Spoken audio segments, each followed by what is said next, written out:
گویا مشکل by Anisa Syed is a complete novel. اس نے گلاس وال کے پیچھے ارم کو زعیم عباس سے باتیں کرتے دیکھا اور سر جھکا کر اپنے سامنے رکھے کاغذوں کو دیکھنے لگی۔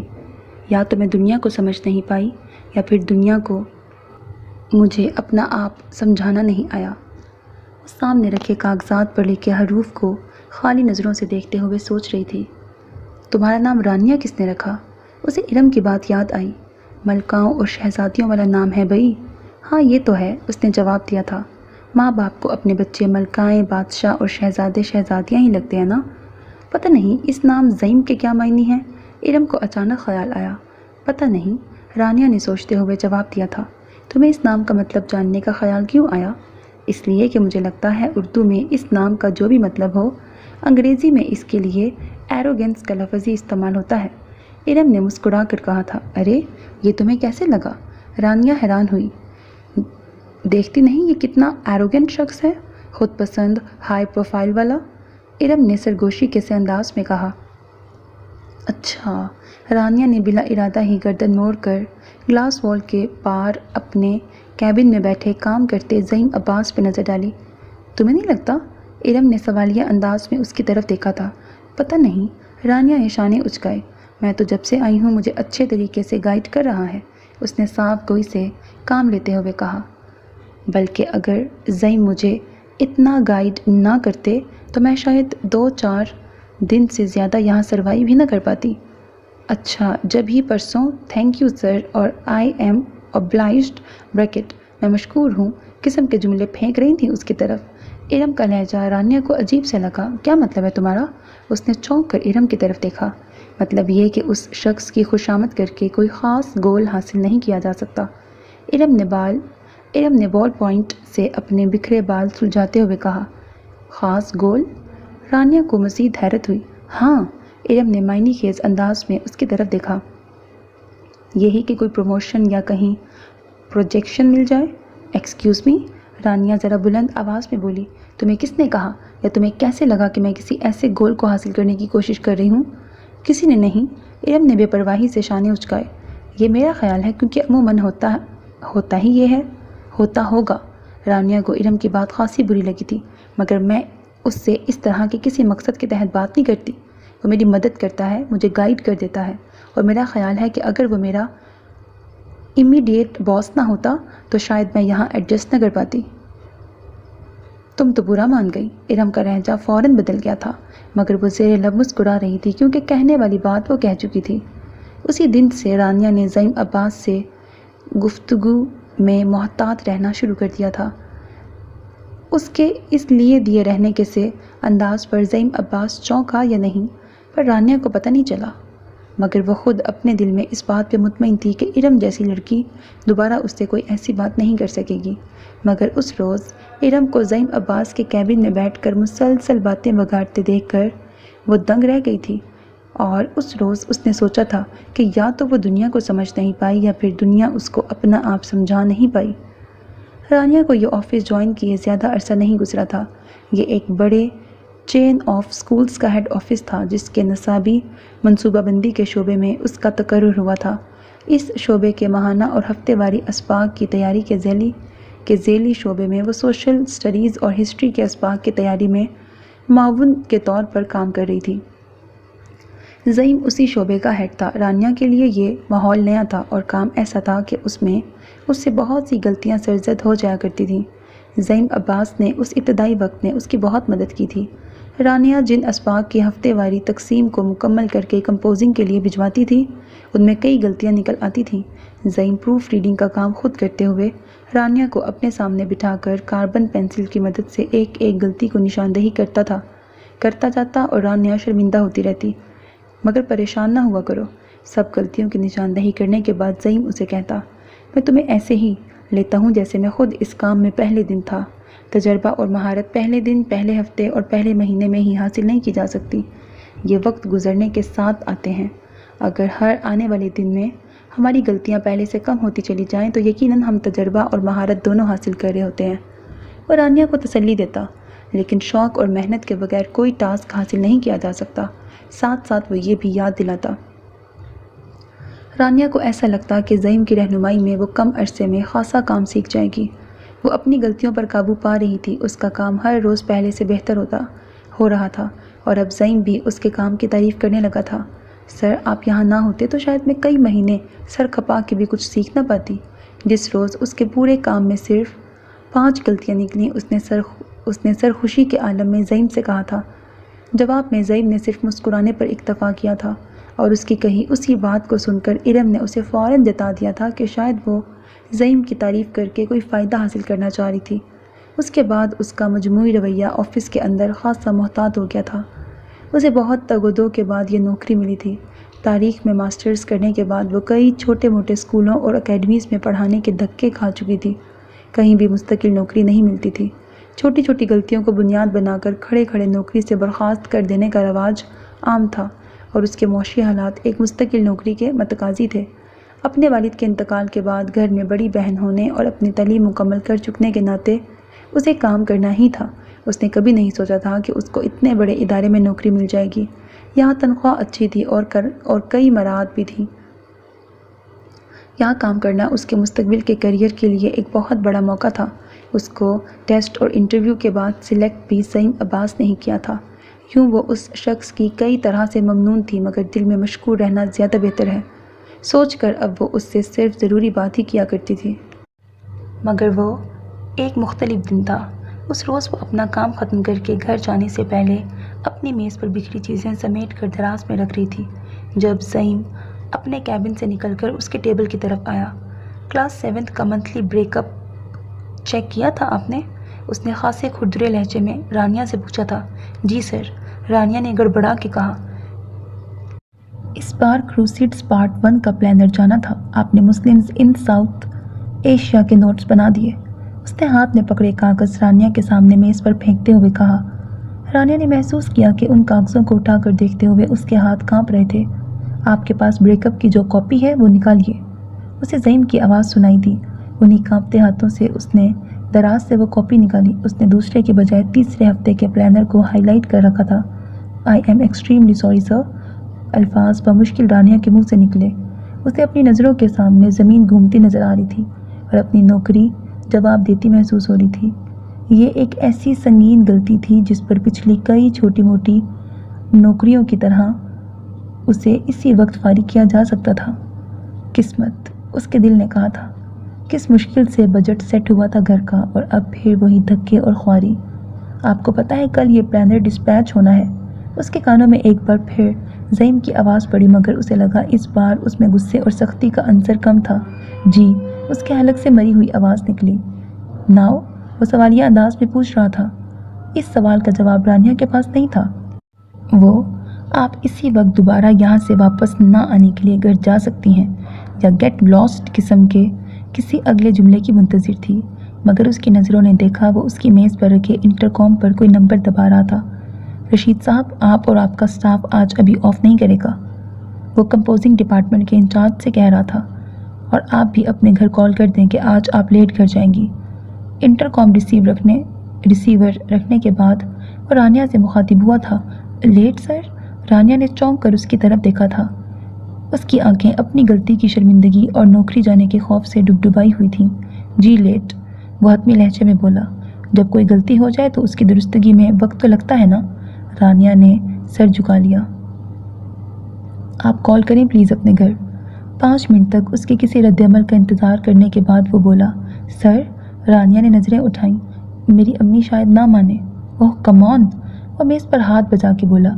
بی پروفیشنل مس رانیہ، میں پہلے دن سے آپ کو پروفیشنلزم اور محنت اور لگن کا سبق پڑھا رہا ہوں۔ جی سر، رانیہ نے اس کے انداز سے گھبرا کر فوراً بیگ سے موبائل نکال لیا۔ امی نے اس کے یہ بتانے پر کہ وہ لیٹ کر آئے گی کیا کہا سنے بغیر اس نے فون بند کر دیا۔ دیٹس گڈ، زعیم نے کہا۔ جسٹ لائک اے پروفیشنل، زیادہ دیر کا کام نہیں ہے۔ کچھ توقف کے بعد وہ بولا، میں آپ کے ساتھ یہ کام خود کرواؤں گا۔ جو پیج مکمل ہو جائے کمپوزر کو فارورڈ کرتی جائیں۔ چلیں بیٹھیں۔ وہ اس کے سامنے چیئر لے کے بیٹھ گیا۔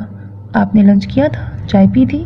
تھوڑا کام کرنے کے بعد جیسے اسے کچھ یاد آیا اور اس کا جواب سنے بغیر ہی وہ کچن کا نمبر انٹرکام پہ دبا گیا۔ چائے پئیں اور کچھ کھا لیں۔ چائے آنے پر اس نے کام روک کر رانیہ کے سامنے سینڈوچز کی پلیٹ اور چائے کا کپ رکھتے ہوئے کہا، آپ تھکے ہوئے ذہن اور خالی معدے کے ساتھ کچھ زیادہ اچھا کام نہیں کر رہی ہیں۔ رانیہ کسی روبوٹ کی طرح اس کی ہدایات پہ عمل کر رہی تھی۔ اس کے ذہن میں صرف ایک بات بار بار گونج رہی تھی کہ اس کی نوکری بچ جائے، بس اتنی سی بات تھی۔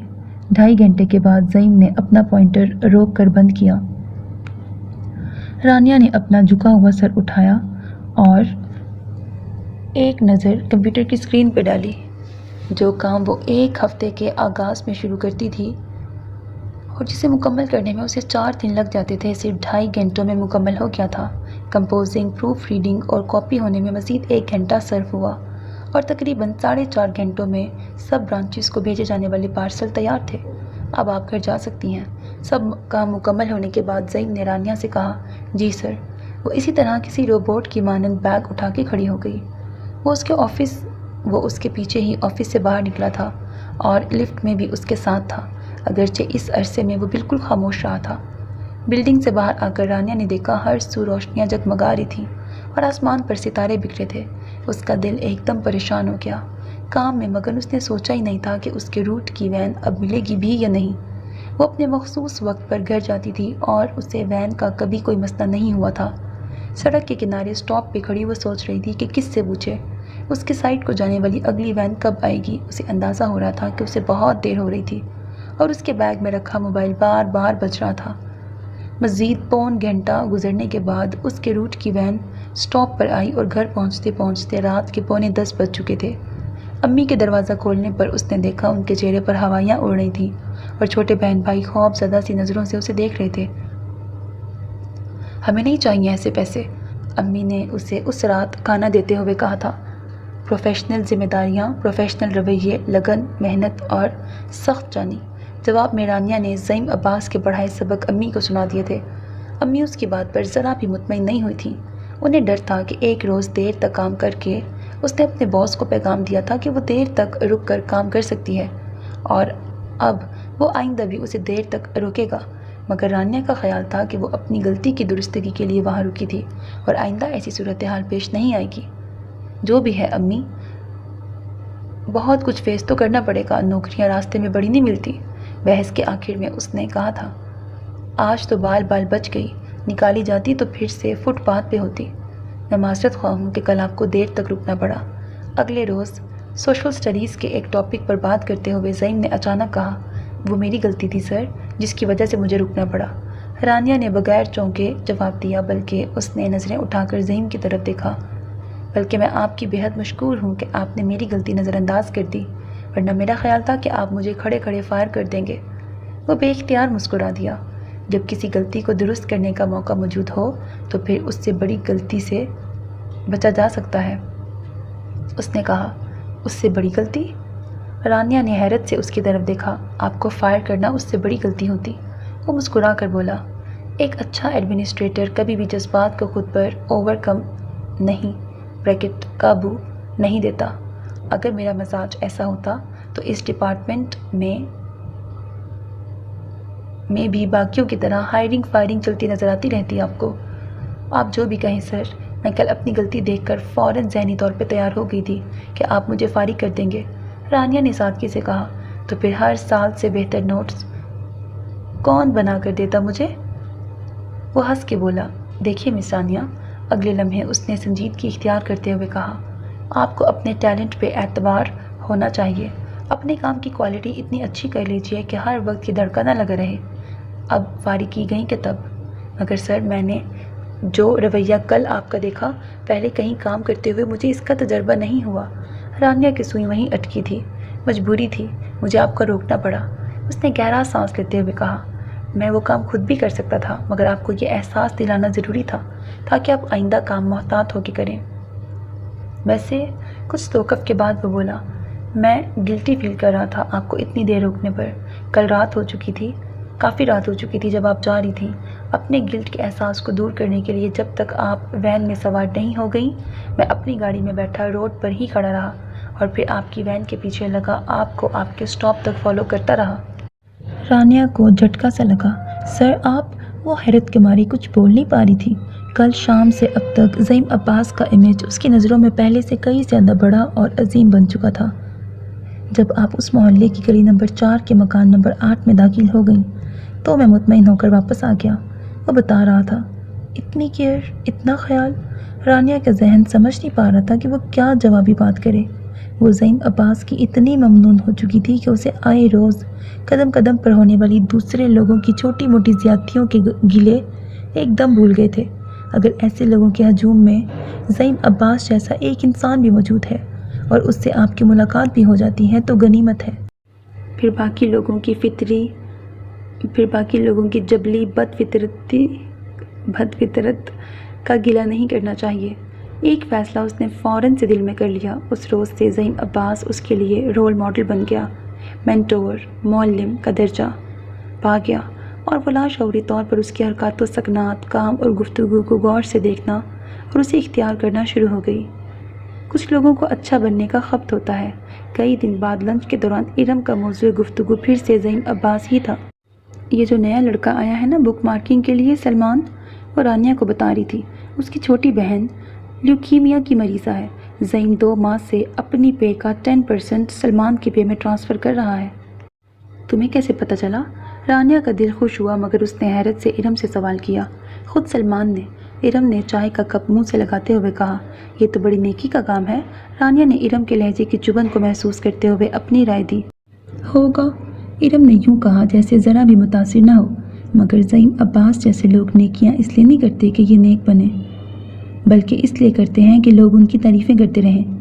انہیں اپنے بارے میں وہ بہت اچھے، بہت نیک، بہت عظیم انسان ہیں قسم کی باتیں سننے کا خبط ہوتا ہے۔ دس is not fair Iram. Rania کو ارم کی بات بری لگی۔ جو کسی کی خوبی ہو اس کی تعریف کھلے دل سے کرنی چاہیے، اور میں نے کبھی اسے اپنی تعریفوں کا اعلان کرتے نہیں دیکھا۔ یہی تو ہوشیاری ہے، ارم نے مسکراتے ہوئے کہا۔ وہ خاموشی سے نیکی کرتا ہے، جس کے ساتھ کرتا ہے اسے جتا بھی دیتا ہے، اور نیکی کروانے والا شخص جب ہر جگہ اس کی تعریف کرتا ہے تو زعیم عباس اپنی جگہ بیٹھا انجوائے کر رہا ہوتا ہے۔ ایسی سیکرٹ نیکیوں کا امپیکٹ بڑا اسٹرانگ ہوتا ہے، تم نہیں جانتی؟ ارم کی بات رانیہ کو سمجھ نہیں آئی تھی، اور جو سمجھ آئی تھی اسے ماننے پر اس کا دل نہیں کیا تھا۔ خود اس کے ساتھ زعیم نے بہت بڑی نیکی کی تھی، اور اس نے کہیں اس کا ذکر بھی نہیں کیا تھا۔ ارم کی بات اسی ایک مثال سے غلط ثابت ہو سکتی تھی، مگر اس نے زعیم کے حق میں ارم سے بحث نہیں کی۔ اسے ارم کی طنزیہ گفتگو اچھی نہیں لگتی تھی۔ انہی دنوں اسی ڈپارٹمنٹ میں اسپاک کے متن سے متعلق اضافی معلومات پر نوٹس بنانے والی لڑکی سعدیہ کی شادی ہو جانے اور اس کے نوکری چھوڑ جانے کے بعد اس کی سیٹ پر آمنہ آ گئی۔ آمنہ سعدیہ اور ارم کی نسبت زیادہ ہنسمکھ اور دوست دار لڑکی تھی۔ رانیہ کی چند ہی دنوں میں اس سے اچھی خاصی دوستی ہو گئی۔ وہ مہینہ ڈپارٹمنٹ میں تبدیلیوں کا مہینہ ثابت ہو رہا تھا۔ ارم اچانک جاب چھوڑ گئی اور اس کی جگہ ساجدہ آ گئیں، جو عمر میں رانیہ اور آمنہ سے 6-7 سال بڑی تھیں۔ ان کے پاس ایسے ہی کسی تحقیق و تخلیق کے ادارے کا 4-5 سالہ تجربہ تھا۔ وہ ایک سنجیدہ مزاج لیے دیے رہنے والی خاتون تھیں۔ عمروں کے تفاوت کے وجہ سے رانیہ اور آمنہ انہیں آپا کہہ کے بلاتی تھیں، اور ان سے صرف ضرورت کے وقت ہی گفتگو کیا کرتی تھیں۔ رانیہ اب یہاں کام کرنے والوں میں باقیوں کی نسبت زیادہ عرصے سے کام کر رہی تھی، اس لیے باقی کئی مواقع پر اس سے رہنمائی لے لیا کرتے تھے۔ میں آپ کے لیے بہت خوش ہوں مس رانیہ۔ اس روز جب رانیہ اپنے پلانرز کی منظوری کے لیے اس کے پاس فائل رکھنے گئی تو زعیم نے اسے اشارے سے بیٹھنے کا کہا۔ آپ نے بہت کم عرصے میں بہت سا کام سیکھا، اور اب آپ دیکھیں یہاں آپ کئی لوگوں سے سینئر ہو گئیں۔ وہ مسکراتے ہوئے کہہ رہا تھا۔ یہ اس کی دیر سے گھر جانے کے بعد اگلے دن والی تفصیلی گفتگو کے بعد پہلی بات تھی جو اس نے رانیہ سے کہی تھی، ورنہ وہ سرسری اور مختصر گفتگو ہی کیا کرتا تھا۔ سر، یہ آپ کی گائیڈنس کا نتیجہ ہے، رانیہ نے صاف کوئی سے کام لیتے ہوئے کہا۔ میں نے آپ سے بہت کچھ سیکھا ہے۔ اچھا؟ وہ جو دانت تلے انگوٹھا دبا کر اس کو دیکھ رہا تھا مسکرا دیا۔ اگرچہ میرے بارے میں لوگوں کا خیال ہے کہ میں بہت انٹروورٹ ہوں، بہت کم بات کرتا ہوں، بلکہ اس نے دائیں بائیں دیکھا، بلکہ لوگ عموماً مجھے زیادہ پسند نہیں کرتے۔ لوگوں کے بارے میں تو مجھے پتہ نہیں سر، رانیہ نے کہا۔ میں تو آپ کو ویسا جانتی ہوں جیسے آپ میرے ساتھ ہیں۔ آپ کم گو ہیں، یہ اکثر لوگوں کی عادت ہوتی ہے، بلا وجہ تعریف نہیں کرتے اور اکثر تنقید کر جاتے ہیں۔ سمجھنے والے کے لیے اس میں بڑا پوائنٹ ہے۔ جو آپ کے رویے کی اس سختی سے گزر جائے اسے ایک اچھا پروفیشنل کریئر بنانے سے کوئی نہیں روک سکتا۔ میں بھی، اور رانیہ کی بات پر غور کرتے ہوئے بولا، آپ کو ایک بہت پرسنل بات بتاؤں؟ پھر وہ کوہنیاں میز پہ ٹکا کر ذرا آگے جھکا۔ رانیہ نے چونک کر اس کی طرف دیکھا۔ میں ویسے اپنی پرسنل باتیں کسی سے شیئر نہیں کرتا، اس نے سنجیدگی سے کہا، مگر آپ بہت خالص ہیں، آپ جو نظر آتی ہیں آپ دراصل وہی ہیں، آپ میں کوئی امپیورٹی نہیں ہے، آپ جیسی انسان سے پرسنل بات شیئر کی جا سکتی ہے۔ رانیہ اس اعتماد پر حیران تھی، مگر اس نے اس بات کا کوئی جواب نہیں دیا۔ وہ منتظر تھی کہ زعیم اسے بتائے وہ کیا پرسنل بات تھی جو وہ شیئر کرنا چاہتا تھا۔ میں اپنے اندر بہت تنہائی محسوس کرتا ہوں، زعیم نے کہا۔ میں تھوڑا سا نگلیکٹڈ بچہ رہا اپنے گھر میں، کیونکہ مجھ سے پہلے ایک بھائی موجود تھا اور میرے 1 سال بعد ہی ایک چھوٹی بہن آ گئی۔ رانیہ کو ذرا دیر کے لیے بھی یہ خیال نہیں آیا تھا کہ وہ اس سے اپنی فیملی کی بات کرے گا۔ درمیان والا بچہ اکثر نگلیکٹڈ رہتا ہے، اسے جان بوجھ کے نظر انداز نہیں کیا جاتا، بلکہ بڑے اور چھوٹے زیادہ توجہ کھینچ لیتے ہیں۔ اسی طرح نظر انداز ہو جانے پر میں انٹروورٹ ہو گیا۔ مجھے اپنی بات کہنے اور زیادہ باتیں کرنے کی عادت نہیں رہی۔ کیا آپ اب بھی ایسا ہی محسوس کرتے ہیں اپنے گھر میں؟ رانیہ نے بے اختیار سوال کیا۔ اب حالات بالکل ہی بدل گئے ہیں۔ بڑے بھائی اور چھوٹی بہن دونوں کی شادیاں ہو چکی ہیں، اور امی ابو شاید یہ سوچنے لگے ہیں کہ یہ تو اب بڑا اور میچور ہو چکا ہے، اس کو کیا ذرا سی بات پر بچوں کی طرح ٹریٹ کرنا۔ وہ مسکرایا۔ ماں باپ دانستہ کبھی کسی بچے کو نظر انداز نہیں کرتے سر، رانیہ نے کہا۔ ہاں ٹھیک کہہ رہی ہیں آپ، زعیم نے مسکرا کے کہا، لیکن بچہ خود سے ایک بات فرض کر لیتا ہے، وہ ایک فرضی دنیا بسا لیتا ہے اپنے ارد گرد جس میں اس سے زیادہ مظلوم اور کوئی ہوتا نہیں۔ آپ نے بھی بسا لی ایسی دنیا؟ رانیہ نے پوچھا۔ میں نے ایک ایسی دنیا بسا لینے کے ساتھ ساتھ ایک اور کام بھی کیا۔ وہ کیا سر؟ رانیہ نے سوالیہ انداز میں اس کی طرف دیکھا۔ میں نے لاشعوری طور پر امی ابو کی ہر خواہش، ہر توقع سے بغاوت کرنا شروع کر دی۔ وہ کیسے سر؟ میرے امی ابو دونوں ڈاکٹر ہیں، میرا بھائی اور بہن بھی ڈاکٹر ہیں، مگر میں امی ابو کی خواہش کے باوجود دانستہ اس لائن پہ نہیں چلا۔ میں ریسرچ اور تعلیم کی طرف چلا گیا۔ میرے والدین کو اس بات کا دکھ ہے، لیکن یہ لائن بھی تو بری نہیں، رانیہ نے کہا۔ ہاں، وہ بے پرواہی سے بولا، مگر ان کی خواہش کے برعکس ہے۔ میں ہمیشہ ان کی خواہش کے خلاف چلا۔ اس نے رانیہ کی طرف دیکھا۔ مجھے کون سے کپڑے پسند ہیں، مجھے کیا کھانا ہے، مجھے کون سے رشتہ دار پسند ہیں، میرے دوستوں میں کون کون لوگ شامل ہونے چاہیے، میں ہر معاملے میں وہ کرتا رہا جو امی ابو کو پسند نہیں آتا تھا۔ یہ کوئی اچھی بات تو نہیں ہے سر، رانیہ نے بے اختیار کہا۔ ہیئر یو آر، اس نے انگلی سے رانیہ کی طرف اشارہ کیا۔ دیکھا، یہاں میں پکڑا گیا۔ وہ مسکرایا۔ یہ بات میں نے آپ کو سنائی ہی اس لیے تھی کہ آپ مجھے اپنا رول ماڈل قرار دینے سے پہلے مجھے اچھی طرح جان لیں۔ رول ماڈلز زندگی کے کسی پہلو سے متعلق بھی کسی کو مایوس نہیں کرتے، مگر آپ نے دیکھا میری شخصیت کا یہ پہلو کتنا مایوس کن ہے۔ پرفیکٹ تو کوئی بھی نہیں ہوتا سر، رانیہ نے نیچی آواز میں کہا۔ پرفیکشن تو خیر ناممکن بات ہے، میں تو صرف رول ماڈل ہونے کی بات کر رہا ہوں۔ سر، میں اس کام میں آپ کو اپنا رول ماڈل مانتی ہوں جو آپ نے مجھے سکھایا، رانیہ نے وضاحت کی۔ یہ کوئی بڑی بات نہیں، وہ بے نیازی سے بولا۔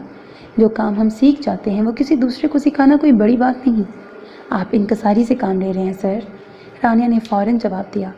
استاد اور رہنما ہونے کے لیے صرف سیکھا ہوا ہونا ہی کافی نہیں ہوتا، سکھانے اور رہنمائی کرنے کے اصول اور طریقے بھی آنے چاہیے جو آپ کو آتے ہیں۔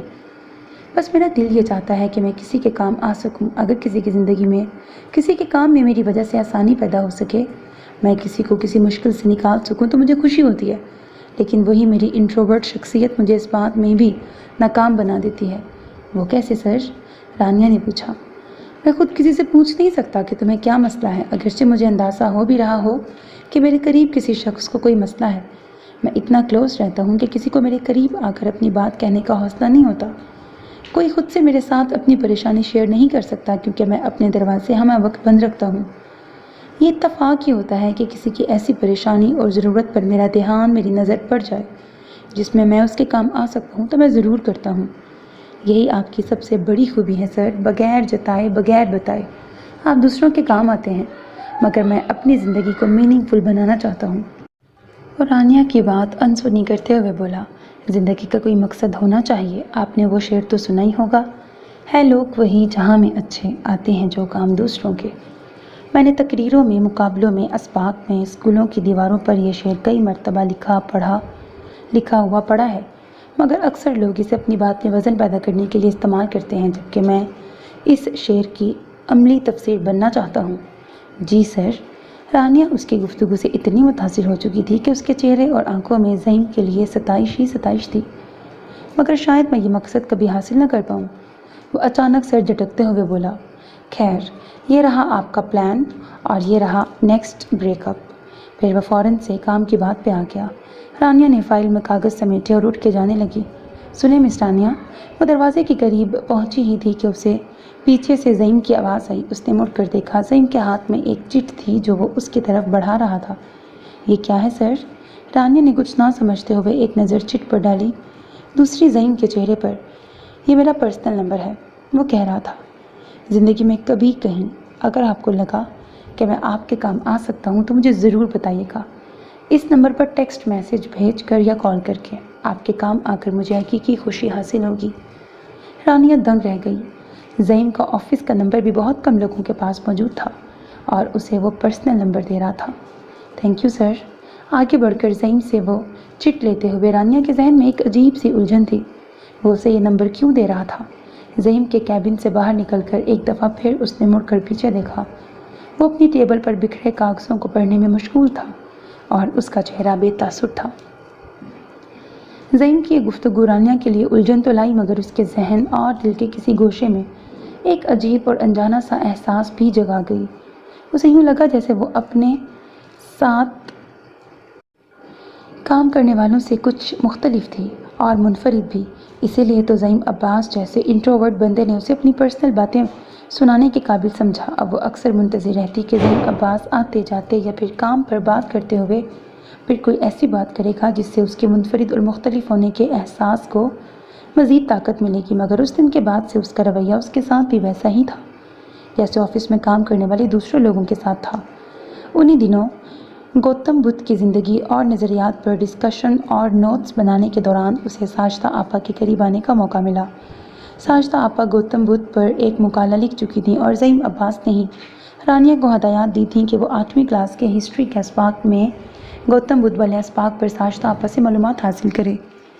ساجدہ آپا اس کے خیالات کے برعکس ایک نرم گفتار اور اچھی رہنما ثابت ہوئیں۔ ان سے باتوں کے دوران رانیہ کو پتہ چلا کہ وہ کس قدر مشکل زندگی گزار رہی تھی۔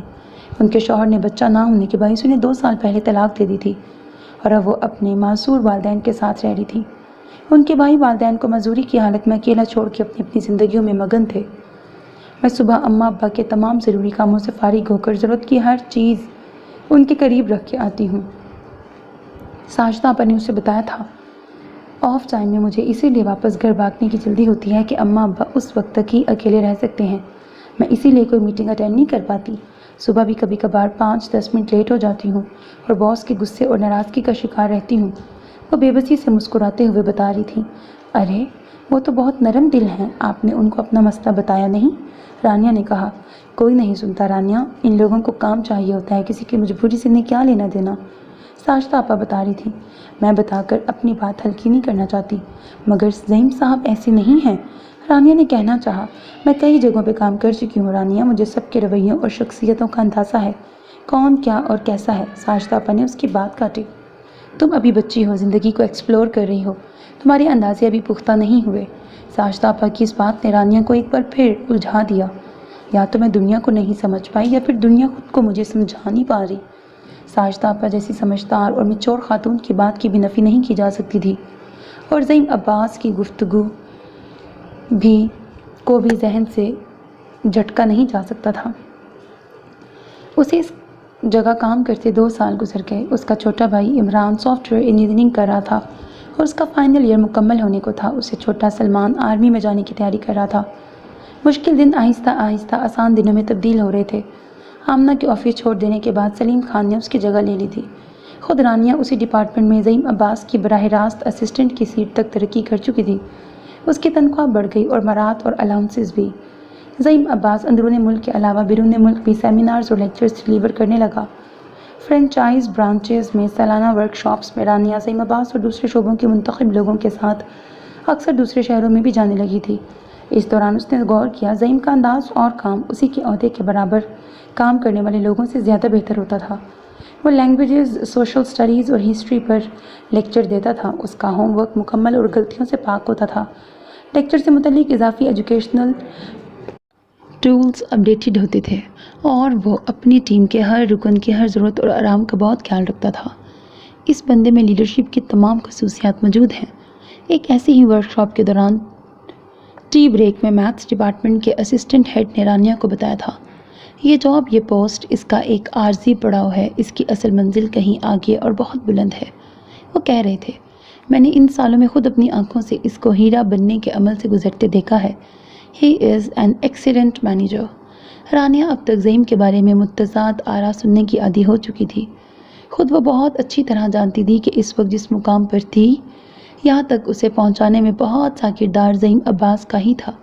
وہ اکثر اپنے بیگ کی چھوٹی جیب میں رکھی اس چٹ کو دیکھا کرتی جس پر زعیم عباس کا پرسنل نمبر لکھا تھا۔ اس نے اس نمبر پر کبھی کوئی پیغام بھیجا تھا نہ کال کی تھی، مگر اس کے لیے وہ نمبر جن کا وہ بال تھا جسے دھوپ میں رکھتے ہی جن حاضر ہو جاتا تھا۔ اس نے کبھی کوشش نہیں کی تھی، مگر اسے یقین تھا جیسے ہی کبھی ضرورت پڑنے پر وہ اس نمبر پر کوئی پیغام بھیجے گی یا کال کرے گی، زعیم عباس اس کی مدد کو آن حاضر ہوگا۔ تیسرے سال کے وسط میں زعیم عباس کو کسی بین الاقوامی ادارے میں ریسرچ کا موقع مل گیا۔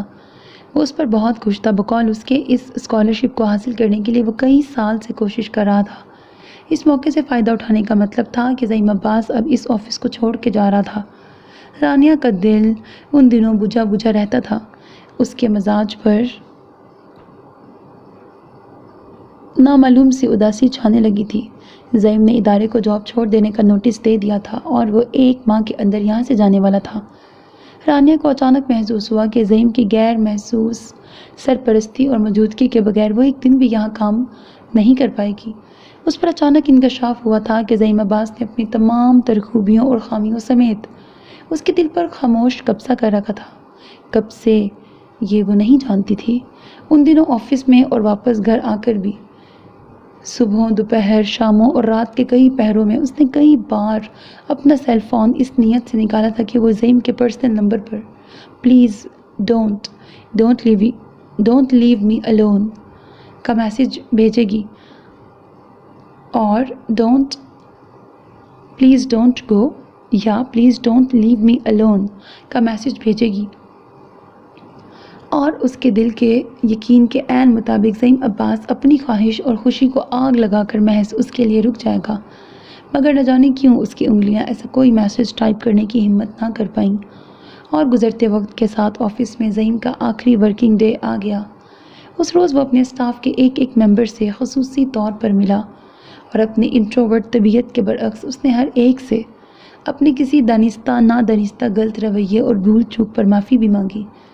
رانیہ کے ٹیبل پر بھی وہ کافی دیر رکا اور اسے گزرے وقت کے کئی چھوٹے چھوٹے واقعات یاد دلاتا رہا۔ چلیں پھر miss Rania, wish you good luck always. پھر وہ ادھر سے رخصت ہوتے ہوئے بولا۔ رانیہ نے جھکے سر کو ہولے سے ہلایا۔ وہ سر اٹھا کر اسے دیکھنا نہیں چاہتی تھی۔ اسے ڈر تھا وہ اس کی آنکھوں میں موجود پانی دیکھ لے گا۔ جاتے جاتے وہ پھر رکا۔ آپ کو ایک بار اپنا ذاتی نمبر اس امید پر دیا تھا کہ شاید کوئی خوش رنگ حوصلہ افزا پیغام آپ کی طرف سے آئے کہ میں آپ کے کسی کام آ سکتا ہوں یا آپ کے کسی مسئلے میں آپ کی کچھ مدد کر سکتا ہوں، مگر آپ تو مجھ سے بھی زیادہ انٹروورٹ ثابت ہوئی، وہ کہہ رہا تھا، اور رانیہ نے لمحے بھر کے لیے نظر اٹھا کے اسے دیکھا تھا۔ مجھے افسوس رہے گا کہ میں اس قابل نہیں تھا۔ رانیہ کی نظروں نے زعیم کے جاتے قدموں کا پیچھا کیا۔ اس کی سانس جیسے سینے میں ہی اٹک کے رہ گئی تھی۔ کچھ توقف کے بعد اس نے اپنے بیگ میں رکھی وہ چٹ دیکھی جس پر زعیم کا ذاتی نمبر لکھا تھا۔ اب اس نمبر کو بدل جانا ہے۔ اب یہ چٹ کس کام کی؟ اس نے سوچا اور اس چٹ کو مروڑ کر واپس بیگ میں پھینک دیا۔ وقت کچھ اور آگے کس کا۔ عمران اپنی جاب میں سیٹ ہو گیا اور سلمان کو فوج میں کمیشن مل گیا۔ امی کو رانیہ کی شادی کی فکر دن رات ستانے لگی۔ وہ کئی جاننے والوں سے اس کے رشتے کے لیے بات کر چکی تھی۔ رانیہ کو نہ جانے کیوں یہ موضوع اچھا نہیں لگتا تھا۔ اس روز بھی امی یہی موضوع چھیڑے بیٹھی تھی۔ انہوں نے اس کے لیے کوئی ایسا رشتہ دیکھا تھا جو انہیں پسند بھی آیا تھا۔ لڑکا عمر میں تو بڑا نہیں، مگر اس کے ساتھ یہ ٹریجڈی ہوئی کہ اس کی پہلی بیوی کا انتقال ہو گیا۔ وہ عمران کو بتا رہی تھی، رانیہ کی عمر بھی تو بڑھنے لگی ہے، لڑکے میں اس ایک خامی کے علاوہ کوئی خامی نہیں، وہ کہہ رہی تھی۔ رانیہ بری طرح چڑ گئی۔ اس روز وہ ساجدہ آپا کے ابا کے انتقال کی تعزیت کر کے آئی تھی۔ ساجدہ آپا کے ابا کا انتقال ان کی امی کے انتقال کے صرف 2 ہفتوں بعد ہو گیا تھا۔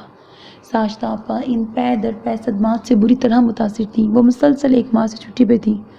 تنہا رہ جانے کا غم، نئے باس کی بدمزاجی کے سامنے کا خوف اور ماں باپ کی ابدی جدائی کے دکھ پر بیان کرتی ساجدہ آپا کی آوازیں اس کے ذہن و دل میں گونج رہی تھیں۔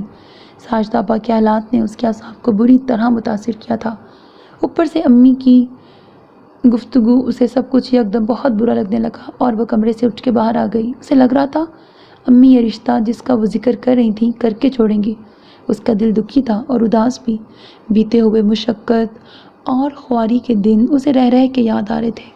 وہ اس مشقت اور بہن بھائیوں کے لیے محنت کی زندگی سے نکلی تو پتہ چلا کہ دیر ہو چکی ہے، اس کی عمر نکلی جا رہی ہے، اور ایسے میں کسی طلاق یافتہ رنڈوے بچوں کے باپ کا رشتہ بھی آئے تو غنیمت سمجھنا چاہیے۔ اس نے زندگی کی تلخ حقیقتوں کا تجزیہ کرتے کرتے شدت غم سے آنکھیں بند کر لیں۔ یہ میرا پرسنل نمبر ہے، زندگی میں کبھی کہیں اگر آپ کو لگا کہ میں آپ کے کام آ سکتا ہوں تو مجھے ضرور بتائیے گا۔ اس نمبر پر ٹیکسٹ میسیج بھیج کر یا کال کر کے آپ کے کام آ کے مجھے حقیقی خوشی ہوگی۔ انہی سوچوں میں گلتا اس رات اچانک اسے عرصے پہلے کسی کی کہی بات یاد آ گئی۔ ایک بار آپ کو اپنا ذاتی نمبر اس امید پہ دیا تھا کہ شاید کوئی خوش رنگ حوصلہ افزا پیغام آپ کی طرف سے آئے کہ میں آپ کے کسی کام آ سکتا ہوں یا آپ کے کسی مسئلے میں آپ کی مدد کر سکتا ہوں، مگر آپ تو مجھ سے بھی زیادہ انٹروورٹ ثابت ہوئی۔ مجھے افسوس رہے گا کہ میں اس قابل نہیں تھا۔ رانیہ کو دوسری بات یاد آئی۔ اس نے اپنی جگہ سے اٹھ کر اپنا بیگ الماری سے نکالا جس کے ایک کونے میں مڑی توڑی وہ چٹ جوں کی توں رکھی تھی جیسی اس نے پھینکی تھی۔ اس نے کانپتے ہاتھوں سے وہ نمبر اپنے سیل میں محفوظ کیا اور پھر اس پر ایک لمبا ٹیکسٹ میسیج ٹائپ کر کے بھیج دیا۔ یہ ایک ایسا میسیج تھا جسے کبھی کسی تک نہیں پہنچنا تھا، نہ ہی اس کا کبھی کوئی جواب آنا تھا، مگر رانیہ کے دماغ سے نہ جانے کیوں جیسے ایسا کرنے کے بعد بوجھ سا اتر گیا تھا اور دل جیسے ہلکا ہو گیا تھا اور مطمئن بھی۔ محمود اکبر ایک اچھا شوہر ثابت ہوا تھا۔ وہ 35 سال کا ایک سنجیدہ مزاج مگر محبت کرنے والا شخص تھا۔ شکل و صورت اور رہن سہن کے لحاظ سے بھی اس میں کوئی کمی نہیں تھی۔ اس کی بیوی شادی کے 1.5 سال بعد کسی حادثے کا شکار ہو کے چل بسی۔ محمود نے بیوی کے انتقال کے بعد کئی سال دوسری شادی نہیں کی تھی۔ پھر اس کی بہن نے اسے شادی کر لینے پر مجبور کر دیا اور رانیہ کو بھابھی بنا کر لے گئی۔ محمود نے رانیہ کو مستقبل کے سنہری خواب دکھائے، نہ ہی رومانس سے بھرپور کوئی گفتگو کی، مگر وہ ایک اچھا شوہر ثابت ہوا تھا۔ اس کے مزاج میں نرمی تھی اور وہ ایک سمجھدار شخص تھا۔ رانیہ برسوں کی مصروف زندگی سے نکلی تو محمود کے گھر کی زندگی اسے بہت آسان اور اچھی لگنے لگی تھی۔ محمود ایک اچھی جاب کر رہا تھا اور اس کی تنخواہ خاصی معقول تھی۔ اس کے پاس ذاتی گھر تھا اور اپنی گاڑی بھی۔ رانیہ نے خود کو بہت جلد نئی زندگی کے تقاضوں کے مطابق ڈھال لیا۔ شادی کے 1 سال بعد ہی اللہ تعالیٰ نے رانیہ کو بیٹے جیسی نعمت سے نواز دیا اور وہ زندگی میں مزید مصروف ہو گئی۔ تیسرے سال محمود کو اس کی کمپنی کی طرف سے کمپنی کے ہیڈ آفس بھیج دیا گیا اور وہ لوگ اسلام آباد شفٹ ہو گئے۔ یہاں رانیہ کو گھر کے اندر کے کاموں کے علاوہ باہر کے بھی کئی کام خود نپٹانے پڑتے تھے۔ اس روز وہ ماہانہ خریداری کے سلسلے میں شاپ میں موجود تھی جب اسے الیکٹرک اپلائنسز کے پورشن میں ایک مانوس سا چہرہ نظر آیا۔ وہ بے اختیار ادھر کو بڑھی۔ گرے پینٹ اور شرٹ میں ملبوس وہ شخص یقیناً زعیم عباس تھا۔ سر آپ؟ رانیہ نے کانپتی آواز میں کہا تھا۔ اس نے سر اٹھا کر رانیہ کی طرف دیکھا۔ اس کی ذہین آنکھیں سنہرے فریم کی اینک کے نیچے چھپی تھیں۔ اس نے ہاتھ سے اپنی اینک کا زاویہ درست کیا اور کچھ یاد کرنے کے بعد وہ جیسے پہچان گیا۔ آہا مس رانیہ، وٹ اے سرپرائز! وہ مسکرا دیا۔ رانیہ کو ایسا محسوس ہو رہا تھا جیسے خون اچانک اس کی رگوں میں بہت تیز رفتاری سے گردش کرنے لگا تھا۔ آپ یہاں کیسے؟ وہ کہہ رہا تھا۔ کیا ہو رہا ہے آج کل؟ کیسی ہے زندگی؟ اور میرا دل چاہ رہا ہے تم سے پوچھوں، کیسے ہو زندگی؟ کیونکہ زندگی کی ایک حقیقت تم ہو، ایسی حقیقت جو اتنے سالوں میں ایک لمحے کے لیے بھی میرے ذہن اور دل سے نکلی نہیں۔ وہ شخص جسے میں چاہنے کے باوجود بھلا نہیں پائی۔ میرے دل سے کبھی یہ خیال جاتا ہی نہیں کہ کاش وہ میسیج جو تمہیں بھیجا تھا تم تک پہنچ جاتا تو شاید زندگی مختلف ہوتی، بالکل مختلف۔ وہ سوچ رہی تھی۔ اور دل کا کیا ہے؟ دل تو ہر طرح کی خوش فہمی میں مبتلا رہ سکتا ہے۔ میں یہی رہتی ہوں سر۔ یہ سب کہنے کے بجائے اس نے خود کو کہتے سنا۔ گڈ، وہ مسکرایا۔ اور یہ بچہ؟ اس نے پرام میں بیٹھے قاسم کی طرف دیکھتے ہوئے کہا، یہ میرا بیٹا ہے سر۔ رانیہ نے جواب دیا اور پھر سوالیہ نظروں سے زعیم کی طرف دیکھا۔ آپ سر، آپ کب واپس آئے؟ وہ مسکرایا۔ میں 1 سال سے یہاں ہوں۔ انفیکٹ مس رانیہ، میں اپنی زندگی کے تمام اطمینان اور خوشی کے لیے آپ کا ممنون ہوں۔ میرا؟ رانیہ نے چونک کر سوال کیا۔ 1 منٹ رکیے۔ اس نے اپنی پینٹ کی جیب سے اپنا موبائل فون نکالا اور اس کی کیز دباتا کچھ چیک کرنے لگا۔ وہ یہاں محفوظ ہے، وہ شاید خود کو بتا رہا تھا۔ ہاں، پھر جیسے اس نے کچھ ڈھونڈ لیا۔ یہ دیکھیے۔ اس نے موبائل کی اسکرین رانیہ کی طرف کی۔ یہ آپ کا وہ میسیج ہے جس کے لیے بہت پہلے آپ سے میں نے ریکویسٹ کی تھی۔ رانیہ نے آگے بڑھ کر موبائل کی اسکرین دیکھی۔ روشن اسکرین پر وہ میسیج چمک رہا تھا جو اس کے خیال میں نہ کسی تک پہنچنا تھا اور نہ ہی جس کا جواب آنے کی کبھی کوئی امید تھی۔ سر، آپ کو یہ میسیج مل گیا تھا؟ رانیہ کی آواز میں واضح ارتعاش تھا۔ اتفاق سے، وہ مسکرا دیا۔ جن دنوں آپ نے یہ میسیج بھیجا انہی دنوں میں نے اپنے پاکستان نمبر کی رومنگ کھلوائی تھی اور سب کو انٹرنیٹ SMS سے جواب دیا کرتا تھا۔ آپ کا طویل انتظار کے بعد آنے والا میسیج مجھے ملا اور میں دل ہی دل میں آپ کا بے حد مشکور ہوا۔ مشکور؟ رانیہ جو اس انکشاف پر بری طرح چونک چکی تھی کہ زعیم کو وہ میسیج مل گیا تھا، اس کے مشکور ہونے پر مزید چونکی۔ آپ نے اس میسیج کا جواب ہی نہیں دیا سر۔ اس کا دل نئے سرے سے غم میں مبتلا ہونے لگا۔ میں نے آپ کو واپس کال کرنے کی کوشش کی مگر آپ کا نمبر بند مل رہا تھا، اس نے بتایا۔ مگر آپ نے میری خواہش کو یاد رکھتے ہوئے اپنی امی کے آپ کی شادی کر دینے کے اصرار کے ساتھ ساتھ جس طرح ساشتہ کی تلخ زندگی کا ذکر کیا، میں اس کے لیے آپ کا بے حد مشکور ہوں۔ رانیہ نے کچھ نہ سمجھتے ہوئے زعیم کی طرف دیکھا۔ آپ نے اپنے میسیج کے اینڈ پر یہی لکھا ہے نا کہ سر، اگر آپ اپنی زندگی کو میننگ فل اور پرپز فل بنانا چاہتے ہیں تو جان لیجئے کہ کسی کو آپ کی اشد ضرورت ہے، کوئی ایسا جس کو آپ جیسے شخص کا ساتھ مل جائے تو وہ زندگی کی تمام تلخیوں کو ہمیشہ کے لیے بھول جائے۔ زعیم نے ایک بار پھر موبائل اسکرین پر روشن میسیج اس کو دکھاتے ہوئے کہا، میں اگلے مہینے کی فلائٹ سے ہی پاکستان آ گیا اور ساشتہ سے رابطہ کر کے اس سے ملا۔ میرے والدین کو ساشتہ کی عمر اور حالات پر اعتراض تھا مگر ایز یو نو، وہ مسکرایا، میں ہمیشہ سے باغی روح ہوں۔ میں نے ان کو قائل کر ہی لیا کہ وہ ساشتہ سے میری شادی کر دیں۔ یوں ہماری شادی ہفتوں نہیں دنوں میں ہو گئی۔ یوں، وہ چٹکی بجاتے کہہ رہا تھا، میں آپ کا شکریہ ادا کرنا چاہتا تھا مگر آپ کے گھر اس لیے نہ جا سکا کہ وقت کم تھا۔ اس وقت میرے پاس اور آپ کے سیل کا جو نمبر میرے پاس تھا وہ مسلسل بند مل رہا تھا۔ پھر ہم واپس چلے گئے اور میں بھی ٹھہرا ایک عام سا انسان زندگی کی مصروفیت میں الجھ کر بھول ہی گیا کہ آپ کو شکریہ کہنا مجھ پہ ادھار ہے۔ اس میسیج کو بھیجنے کے 2 ہی ہفتے بعد رانیہ کو یاد آیا اس کی شادی ہو گئی تھی اور اس نے اپنا نمبر بدل لیا تھا۔ اس کا دل ڈوبنے لگا۔ اس نے قریب بڑی شیلف کا سہارا لے کر خود کو سنبھالا۔ میں ساشتہ کے ساتھ بہت اچھی زندگی گزار رہا ہوں، وہ کہہ رہا تھا۔ اور ہاں، وہ کہتے کہتے رکا، ہماری ایک بیٹی اور ایک بیٹا بھی ہے جو ابھی حال ہی میں پیدا ہوا۔ میں آج کل ریسرچ کے ایک بڑے ادارے کو ہیڈ کر رہا ہوں۔ یہ میرا کارڈ ہے۔ اس نے جیب سے کارڈ نکال کر رانیہ کو دیتے ہوئے کہا، کبھی آئے نا ہماری طرف، بلکہ ضرور آئیے گا، وہ کہہ رہا تھا۔ Thanks once again for giving a meaning a purpose to my life, وہ جانے سے پہلے بولا۔ میں نے کہا تھا نا آپ بہت خالص ہیں، آپ میں کوئی امپیورٹی نہیں۔ آپ پر اعتماد کر کے زندگی کے پرسنلز آپ سے شیئر کیے جا سکتے ہیں۔ میں جانتا تھا کہ آپ دوسروں کے سینٹیمنٹس اور ان کے دکھوں اور خوشیوں کا خیال کرنے والی لڑکی ہیں۔ آپ بھی آتے ہیں جو کام دوسروں کے کی عملی تصویر ہیں۔ مس Rania, it's great of you. وہ سلیوٹ کرنے کے سے انداز میں اسے سلام کرتے ہوئے لمبے لمبے ڈگ بھرتا کسی دوسرے پورشن کی طرف مڑ گیا اور اس کے جاتے ہی رانیہ پر بھی عمر بھر تقریروں میں، مقابلوں میں، اسکولوں کی دیواروں پر لکھے جانے والے اس شعر کا اصل مفہوم پہلی مرتبہ واضح ہو گیا تھا۔ ختم شد۔ سو میرے عزیز listeners, this was the end of the novelette. Hope that you like it. اپنا بہت خیال رکھیے گا نیک تمناؤں کے ساتھ۔ اللہ حافظ۔ And don't forget to subscribe to my channel because that's how you can encourage me. And that's the only kind of support and encouragement which I want from all of you. Allah Hafiz.